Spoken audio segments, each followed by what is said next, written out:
Coping with Holiday Grief, a presentation by Hope Dwellin. Hi, my name is Rhonda Cornwall. I'm a certified grief coach, but I'm also someone who has lost someone dear to me. My father passed away 2 years ago, so I have been through the holidays and know that grief is one of those, things that seem to intensify during the holidays. So I wanted to put this presentation together to help those that may be going through a rough time during the holidays and not sure how to cope with holiday grief. So in this presentation, we're going to look at why grief is so hard during the holidays. I'm going to share some coping strategies, what to say, what not to say. We know that, sometimes we want to support people, but we're not sure how to do so. And I'm going to share some tips on how to do that, what to say, what not to say. And then I'm also going to share 3 lessons that I have personally learned in how to cope with the holiday grief.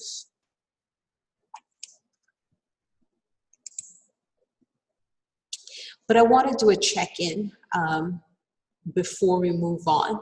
When we start talking about grief and the holidays, we can start to feel ourselves tense up, and it takes us to those memories, right? And it kind of reminds us that there is a loss.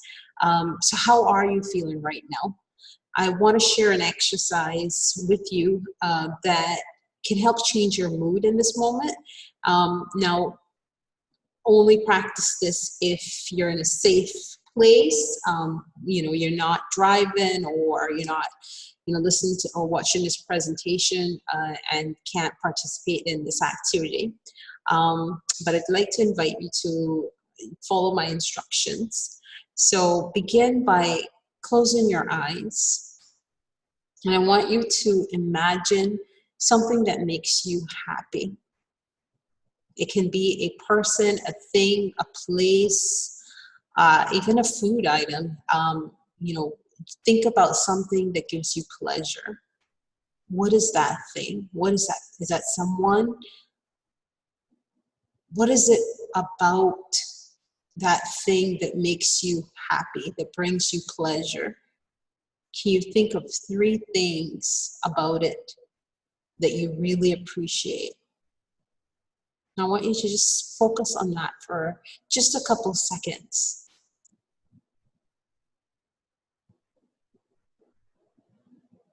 Now open your eyes. How are you feeling right now? Usually when we do this activity, what happens is your mood begins to change, because what you're focused on is something that is more, pleasurable to you. And so that's a quick activity that you can do that just changes your focus and helps you to be able to combat, any feelings that may have you down.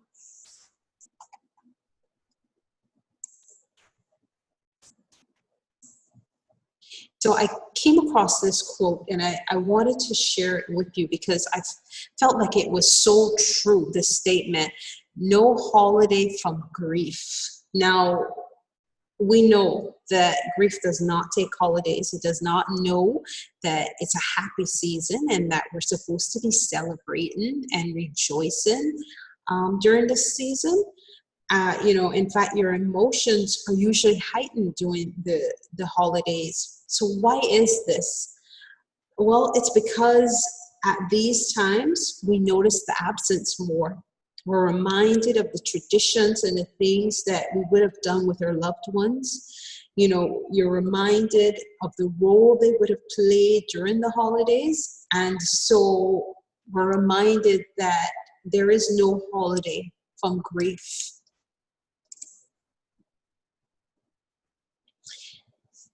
Kent Thomas said, grief and Christmas go together like fire and ice. When everyone around you wants to be happy and joyful, You just want to be alone with the pain. Curl up and hide.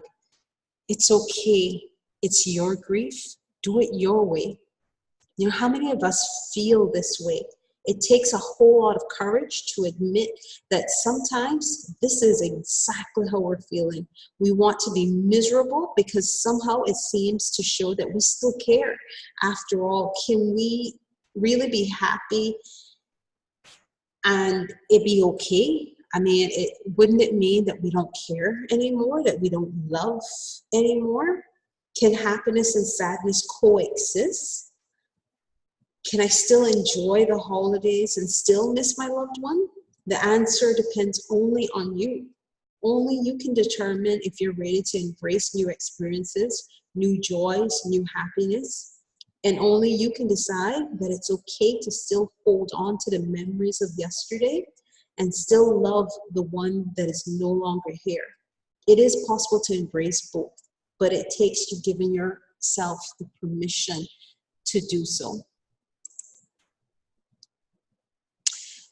So what do you think people find the hardest to deal with during the holidays?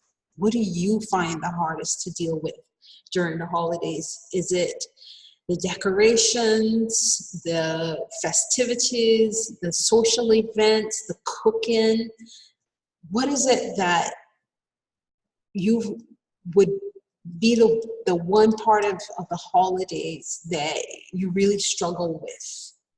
Really being able to define that can help you also put together, coping strategies so that you can combat that as well.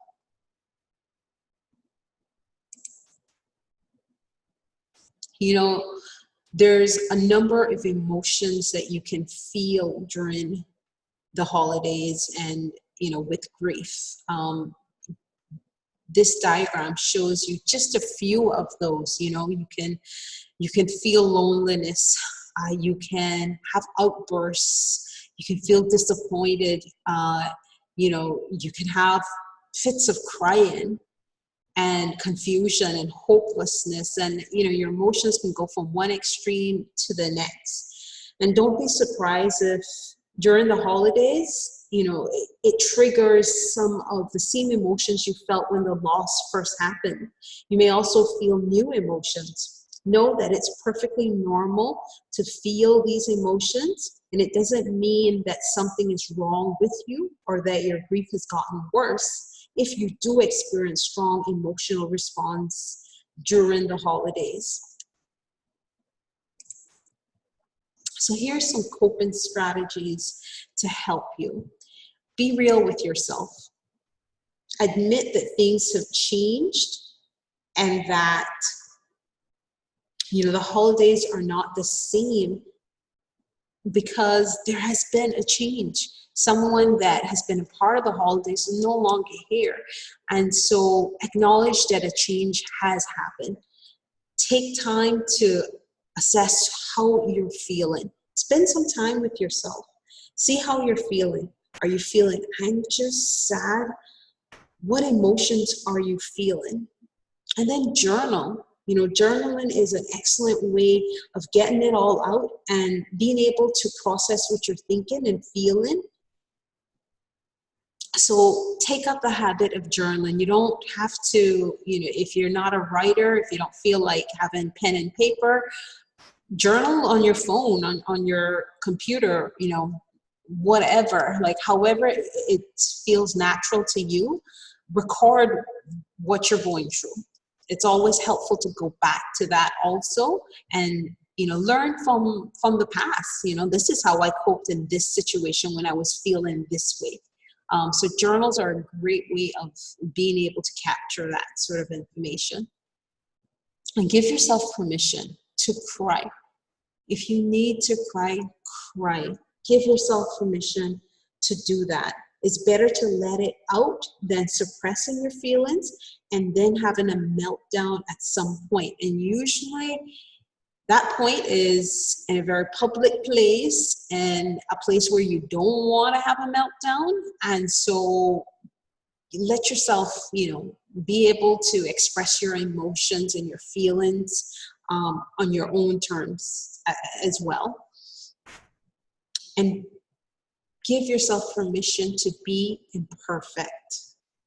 You know, everything doesn't have to be done perfectly, doesn't have to be done as it always has been either. You know, give yourself permission to, you know, not do things exactly how they were in the past. It's okay to have those imperfect moments. You know, sometimes when we've lost someone or something close to us, we like to take control over things that we feel that we can control, because it gives us a sense of comfort, right? We weren't able to control the loss, but we can control what we're going to eat, or, you know, how this event is going to go. But sometimes that backfires on you, because things happen and things don't always go according to plan. And so if something happens, it can cause you, you know, really to have a bad moment. So give yourself permission to be imperfect. Avoid negative people. Yes, I did write that indeed, and I am saying that. You know, the holidays are hard enough as it is, and adding persons around you that are not going to speak encouraging words to you, that aren't going to uplift you, can only make things worse. So really surround yourself with people who are positive, who will encourage you and help you to see, you know, a different side of things, and not necessarily always have something negative to say. So how to deal with traditions. Decide beforehand what to do. Speak with your family beforehand, before Christmas, before the holidays, and decide what traditions are most important, and, you know, plan how you will do them. Do you need to change any of them? Do they need to be tweaked a little? Do you want to create new traditions, perhaps ones that will include the memory of your loved one? Will you decorate? If so, how much? My advice is to do what feels right. Remain flexible. Know that your mood or the moods of your family members might change day to day. Remain open and flexible. You know, if you don't feel like doing something that was planned, then that's okay. You know, remain flexible. Okay, I don't want to do this today, but how about we do it tomorrow? Let's see how I feel tomorrow. Or, you know, allow your family members to have that flexibility as well. Focus on quality, not quantity, in relation to traditions. If you've done 10 traditions in the past, and, you know, all you can manage this time is 2, then put your efforts into the quality of those 2, rather than, you know, feeling guilty about not doing the 10. And communicate. Make sure that those around you know how you are feeling. Talk to them. Let them know as the holidays approach, you know, what you're thinking, what you're feeling. You know, what gifts would you appreciate? What gifts would you not appreciate? Do you want gifts at all? You know, have those conversations and, you know, talk to them. Find out how they're feeling and what they want, and how they want to see things happen as well. And learn the word no. N-O. Such a simple word, but yet so powerful, and so hard for us to say sometimes. But it's important for us to be able to say no. You know, if we know that we're not up to doing certain things, we're not feeling, you know, we don't want to go certain places, learn to say no. You can say it in a polite way, but a firm way, so that persons know that you mean business, right? Like, be comfortable with saying no. And it's okay to tell people that, you know that. And then don't wait until the last minute if you have to cancel. If you know that there's an event that you don't want to go to, or you feel might trigger you, cancel in advance, so that you don't have those awkward conversations when you have to cancel and it's last minute. So try to do things in advance as much as possible. It's okay to ask for help. I know sometimes we don't like asking for help, but it's okay to say yes to help. You have to first admit to yourself that you do need help. Whether it's help cooking or cleaning or, get gift shopping or whatever it is that you need help with, be okay with asking for help and accepting help too, because sometimes people offer to help us and we refuse it when we really could use it. So, accept an extended hand if it's coming your way. Set boundaries. It's okay, again, like saying no. It's okay to set boundaries and to say what you want from what you don't want, and let people know what those boundaries are, right? So that people have the opportunity to respect your wishes.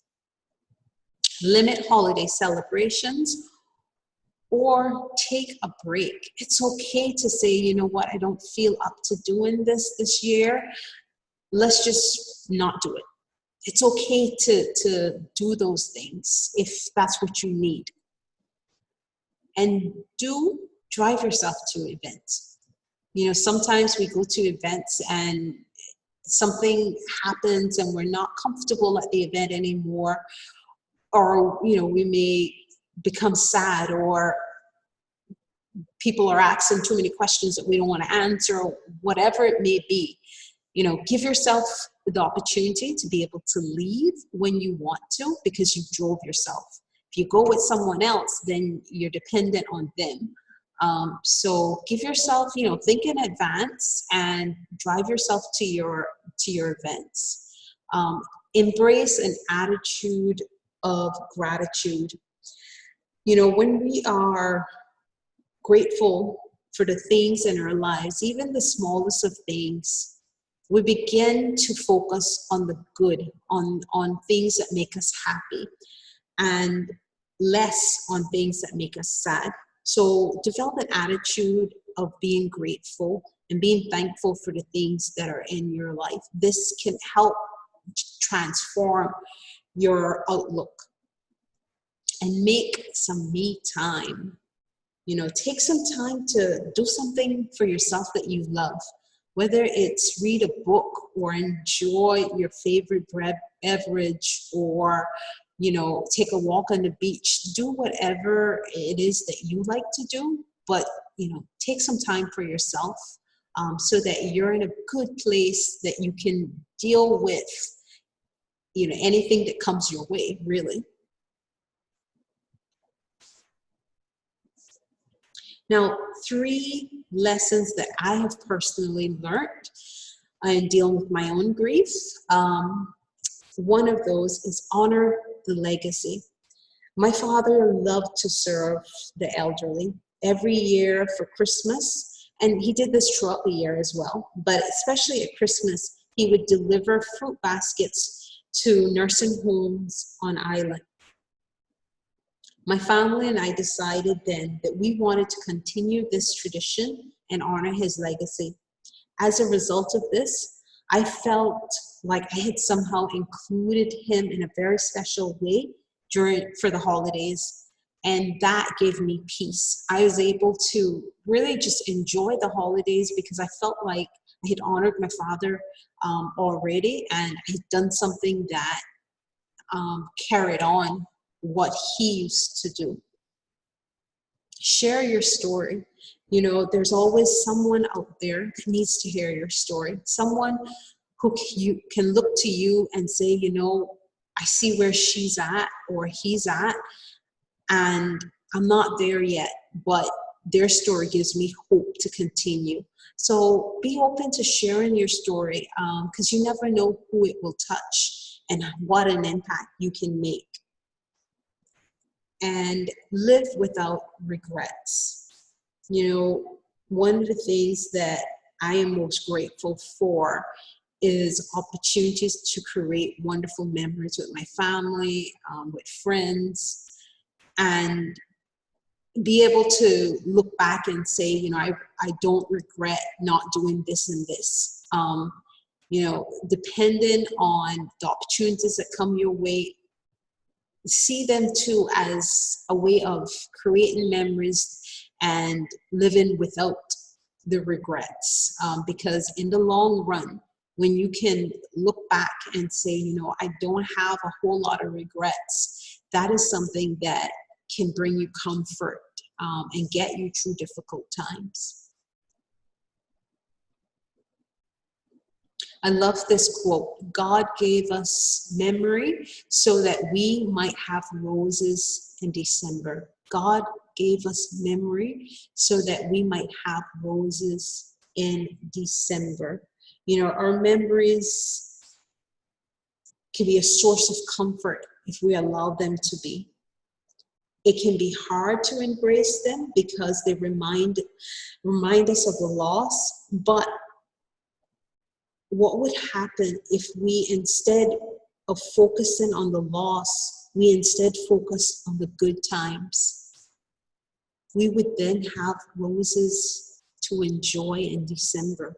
All of those wonderful memories would seem so fragrant and so sweet during the holidays. So let's get to the part where we talk about what to say and what not to say. You know, a lot of times we want to support persons who are grieving, and we're not sure how to do that. You know, what do we say that would be a comfort to them, and you know, what do we not say that would hurt them, right? And so I wanted to share a little bit about that. So let's start with what not to say. I understand how you feel. Now, you may have been someone who has experienced a loss as well. You might have been through something similar, but the truth is that everybody's grief is unique to them. Their circumstances is unique to them. And so when we say, I understand how you feel, can we really, truly understand how someone else is feeling? So be careful when you say that, because it may cause people to stop and say, well, you really don't understand how I feel. You know, you haven't been through what I've been through. So that's one of the things that, you know, you want to think twice about saying. How are you feeling? Or how are you? And this one, I think, it depends also on the individual that you're speaking to. If you ask someone this, say in, you know, recent times they've lost someone, and you ask them that, then obviously it's clear that they're probably not feeling well or they're not doing well. So that question can, you know, be a little annoying. But if it's someone that has a loss for a while, and you know, maybe you don't see them all the time, and you ask, how are you? Then I think that is okay. But again, it depends on the individual. It just takes time. When we tell people that, sometimes it leads them to not deal with their stress, their grief, because they feel like, okay, well, I'm just waiting on time, and you know, time is going to take care of the hurt. But we know that with grief, you have to face your grief in order to be able to deal with your grief. I know how you feel, very similar to understand how you feel. Again, can we truly know how someone feels? So we have to be careful when we say stuff like that. It was just God's will. Again, this one is dependent on your relationship with the individual you're speaking to. Some people will be receptive to this. Some people will find this hurtful. So know the individual and know what would be acceptable to them. Let's talk about happy things. Basically, when you say this, you shut people down. You tell them, I don't want to hear your grief story. I don't care to hear sad things. I just want to focus on what is happy. And so, people feel like they can't speak and they can't share their true feelings. Be strong, don't cry. And this is one that we hear all the time. People say this all the time. And again, it's shutting people's grief down. If they can't express sadness, they can't express the tears that they're wanting to cry, then they're left to deal with that in isolation. And that is a difficult place to be. At least she or he lived a long life. Again, it doesn't matter how long someone lived. A loss is a loss, and you feel that no matter what. It's good that you have other children. This is one no one should ever say, because one child does not replace another. And so please don't say that. Cheer up. In a few months, you'll meet someone new. Again, for someone losing a spouse, it's very insensitive to tell them that they're going to find a replacement shortly. So stay away from saying stuff like that. Stop going to the cemetery every day. We all grieve differently. We're all comforted differently. So if someone needs to go to the cemetery to feel comfort, then by all means, allow them to do so. So let's talk about, what do we say? So notice that this list is a whole lot shorter, because truth is that there's not a whole lot that you can say. If someone's hurting, someone's grieving, really anything you say isn't going to change that fact. But here are some suggestions of things that you can say. I can't imagine how you feel. Notice the difference. It's acknowledging that their feelings are unique to them. I don't know how you feel, but I'm here to help in any way I can. And when you say this, really make sure that you mean it, because if someone does reach out and say, I need help with this, you want to be able to extend that help. So make sure you mean it when you say it. Otherwise, don't say it. You and your loved one will be in my thoughts and prayers. I can't tell you how grateful I and my family were to receive the prayers of others. It comforted us to know that there were other people praying for us. How can I help? What do you need right now? I learned this one the hard way. I assumed that everyone, because I was comforted a certain way, I assumed that same way would comfort everyone. And, I did that with a friend, and basically I found out that it was the exact opposite of what she needed. And so just take the time and ask people, what do you need? How can I help? Because most people will share that information with you. And sometimes the best thing that you can say is nothing. Just be present. People just need your presence sometimes. They just need a shoulder to cry on, a hand to hold. Know that it's okay to just be silent with someone for a while. So what do you do? I want to share a story that I want to leave you with. It goes, we continued talking as my purchases were rung up about the first Christmas, the sadness of ending up in a cemetery on a holiday, and the pain of getting through that first year. They tell me it gets better, she said with a sigh. Can I give you a hug? I asked shyly before I turned to go. She nodded eagerly, and one small sob escaped her as I squeezed her shoulders tightly. I might look back on that first Christmas and remember it as the year I did so many things so badly, the year I forgot to feed my family, or I might just remember it as the Christmas I learned what it meant to reach out to a hurting stranger. Mary Porter Canyon. You know, this story emphasizes the importance of paying attention to those that are grieving around us. You know, we may be caught up in our own grief and not notice that there are other people hurting as well. There's so many people that have lost someone they loved this year, and they just need a hug. They just need a hand to come along them and tell them that, you know, they're going to be okay. Or just say, you know, I'm here. But you can make a difference.